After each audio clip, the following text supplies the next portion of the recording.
Assalamualaikum warahmatullahi wabarakatuh. Perkenalkan, nama saya Irma Yuliana dengan NIM B1B123016 dari jurusan Manajemen kelas A semester 2. Adapun tujuan pembuatan video ini yaitu untuk memenuhi tugas mata kuliah Hukum Bisnis dengan dosen pengampu Bapak Haris Yusuf Abadi. Dalam video kali ini kita akan membahas materi mengenai hukum perikatan.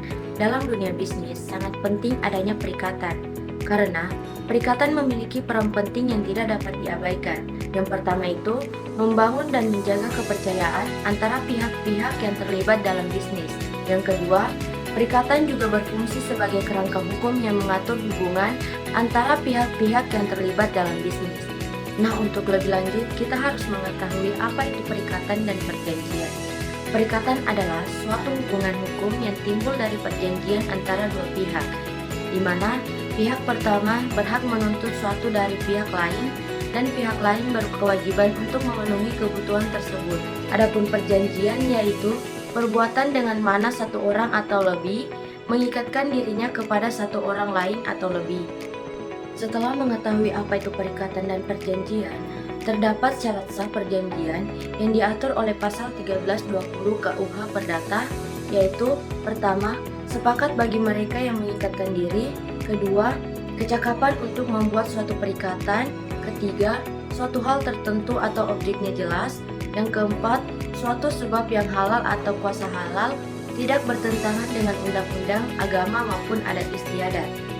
Selanjutnya kita akan membahas mengenai prestasi dan non-prestasi beserta bentuk-bentuknya. Yang pertama yaitu prestasi.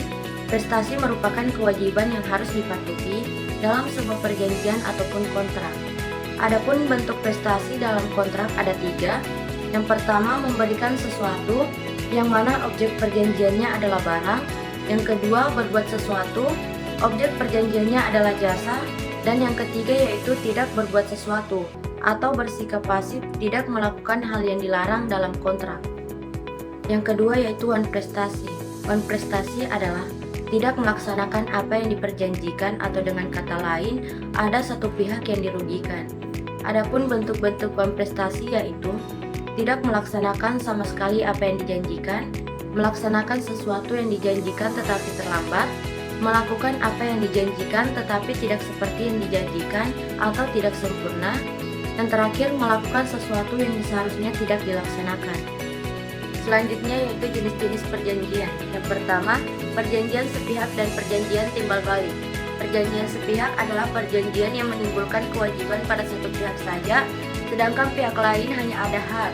Sedangkan perjanjian timbal balik atau bilateral, pada masing-masing pihak ada hak dan kewajiban. Yang kedua, perjanjian bernama dan perjanjian tidak bernama. Perjanjian bernama adalah perjanjian yang mempunyai nama dan diatur dalam KUH Perdata. Sedangkan perjanjian tidak bernama adalah perjanjian yang mempunyai nama namun tidak diatur dalam KUH Perdata. Yang ketiga, perjanjian obligator dan perjanjian kebendaan.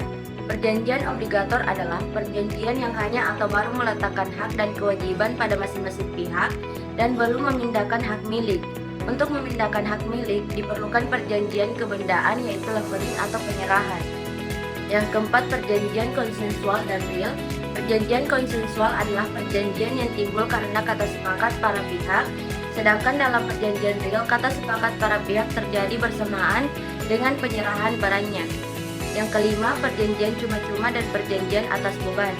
Perjanjian cuma-cuma adalah suatu perjanjian di mana pihak yang satu akan memberikan suatu keuntungan pada pihak lain tanpa menerima imbalan. Yang keenam, perjanjian formil. Perjanjian formil adalah perjanjian yang harus dibuat secara tertulis. Jika tidak, maka perjanjian itu menjadi batal.